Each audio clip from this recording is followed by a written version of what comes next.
So, if you're a child of the 90s and even the 00s, it shouldn't come as a surprise that there are a lot of Land Before Time movies. This series was kind of the now that's what I call music of film franchises. The big joke was just that it had a million direct-to-video sequels. I was a big fan of the original Land Before Time movie. As a kid, it was just one of those movies that I defaulted to watching again and again a million times, but for whatever reason, I never saw any of the sequels. There are 14 in total, and for a long time, I thought it would be a really fun video if I watched all 14 of them in a row and then ranked them all in some kind of numbered list for the internet. But believe it or not, there's never been a practical time to marathon 14 mediocre movies. So right now, we're in the middle of a global pandemic and we're not supposed to go outside. And last month I got really sick, I think with the coronavirus. There were no tests available. And for like 2 weeks, I was too sick to do anything all day except lay down. So it was go time. I am proud to say that I and my sister, who was stuck under quarantine with me, have now seen all of the Land Before Time movies, and it is time to share with you what I discovered. Over the course of this marathon, a few patterns emerged. One, many Land Before Time films feature racism as a plot point. It seems to just be their fallback when they have no other ideas. Three horns never play with long necks. Two, many of them feature characters falling into slime or goo. Three, many of them feature the characters climbing up to a high place and then pushing a large rock onto the villain's head to defeat it. Also of note is that the original film is not a musical and every single one of the sequels is. Anyway, let's get into our ranking. I'm going to order these films from worst to best. I decided to start at rock bottom because then I can get more positive as we go on instead of more negative. I also must caution you that this video will contain major spoilers for the entire Land Before Time franchise, so just be aware of that. So without further ado, let's jump in. Number 14, the very worst one, is Land Before Time 13, The Wisdom of Friends. This movie is about Littlefoot and his dinosaur friends meeting a new species of dinosaur that's named the Yellow Bellies. The Yellow Bellies are too stupid to live. We'll go this way. And Littlefoot and gang must help this trio reunite with the rest of their Yellow Belly herd by going on a journey. The Yellow Bellies are named Lufa, Doofa, and Fubi. I hate them terribly. These awful idiot dinosaurs. There's so little to say about this movie, and I guess I'll move on because there are 13 others. It's bad through and through, and not in a fun way that's like fun to talk about or fun to hate watch. As much as you're annoyed, you're more bored. Rest assured that a carnivorous dinosaur shows up and gets large rocks pushed onto its head.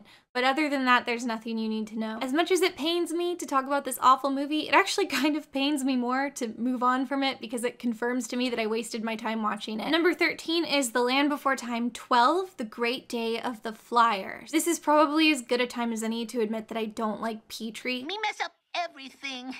Me worst flyer in Valley. I don't like the way he talks about himself in the third person in weird little sentence fragments. Hey! Me see friends! I don't like his exaggerated character trait of cowardice, a flaw that he can never be allowed to overcome as long as they continue making sequels. I know there must be something to Petrie. I do remember liking him as a kid, but I just find him difficult to watch. I think another strike against him is one of my least favorite cartoon traits. He is a child character voiced by an adult man, hanging out with children characters voiced by actual children. It just kind of creeps me out. More importantly, I think it makes me less forgiving of his flaws because my brain is going like, get it together, Petrie, you're 45. Anyway, this is a somewhat unique Land Before Time film in that it is a Petrie-centric film. There's some meaningless holiday coming up where all of the pterodactyls have to fly in some kind of formation together as like a coming-of-age ritual. So those are not super high stakes, and you're probably like, that's a really flimsy thing to base a whole film around, and that is most of the problem. But here's the rest of the problem. Early on in the movie, a new dinosaur arrives at the Great Valley. His name is Guido, and he's just hideous. I guess you're all wondering why I asked you here, huh? You're all wondering.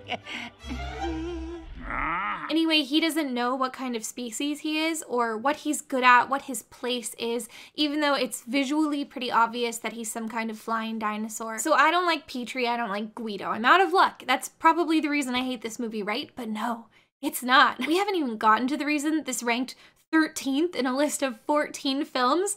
So here we go. There is a scene in the movie where the kids wake up in the middle of the night and discover that Guido is sleepwalking away. Guido, how'd you get out there? We have to follow him. He's walking around, but he's still asleep. They follow him, but according to an old wives' tale, you're not supposed to wake up a sleepwalker. They wonder aloud where Guido could be going, what he's doing. They have gags where maybe he almost walks off a cliff, he almost walks into something, and they go, oh no, Guido, where is Guido going? So that sounds like a pretty boring little scene, right? Well, no. Actually, it went on for 12 minutes. Guido, come on. Guido, stop.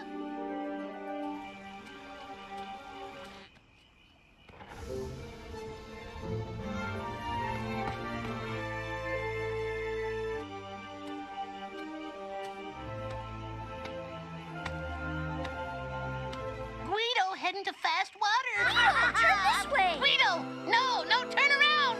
Guido, no. Number 12 is The Land Before Time 7, The Stone of Cold Fire. This film has incredibly low stakes. The setup is that Littlefoot sees a meteorite land on a nearby mountaintop, and he and some of the other dinosaurs believe that this stone will grant whoever owns it some kind of magical powers, which obviously it won't, and that's it. Worse yet, this is another Petrie-heavy movie, but it's mostly about his Uncle Tyranno. Uncle Tyranno is basically the Loki of the Land Before Time universe. That's basically as well as I can sum it up.